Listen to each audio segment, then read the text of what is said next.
رمین صبرگی روان دے دا محمد وطن تکاند پروازنا روان دے رمین صبرگی روان دے دا محمد وطن تکاند پروازنا روان دے.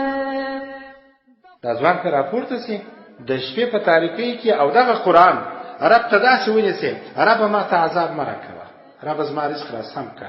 دغه قرآن به شاهد وي، دغه لوی رب رحمان و رحیم رب دغه انسان کار به سموي. ځان وژنه څه کېږي؟ پر پنکه ځان وجړوه، پلانکی یې وکړه، ښځون دا کار کوي، نرم دا کار کوي، ځوان یې هم کوي. په یوه هفته کې 2 ځوانانو ځان وژنه وکړله.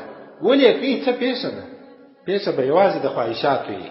یا به ایفون ټلیفون نه ورسېږي، یا به ګلکسي نه ورسېږي، یا به د اوس اوسني ځوانانو ته موټرسایکل نه رسېږي، هغه 20 ماډل، یا به فورنر نه رسېږي، یا مارکس نه رسېږي. دغه مشکلات وي او دغه مشکلات نه دي، خواهشات دي.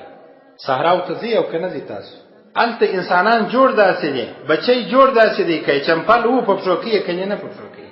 که په کور کې پلمې ټو د چای سره یې خوري، که یې نه خوري.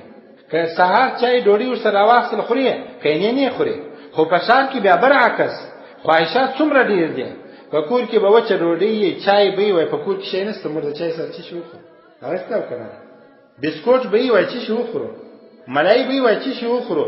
هلته هګۍ کمه وي، هګۍ چې به یې بد شي وخورو، هېڅ په کور کې نشته. کور ته چې ورسې شی نه یې پخ کړي، ولې نه پخه؟ هېڅ شی نه و په کور کې. حال دا چې هر شی به پراته وي، ولې پلانکی نه کول؟ خواهشات دي، نور به څه شي؟ یو انسان چې جوړ دی سو قدرمنو ځانونه داسې جوړ کړي چې څه درته کښېښه وسول، بس قناعت ورباندې کوه. په کور کې هم مزاج داسې شي چې په قیامت مې و دوزخ ته کاشمینا روان دی رمین صبرګي روان دی د محمد وطن ته کاندې پروازونه روان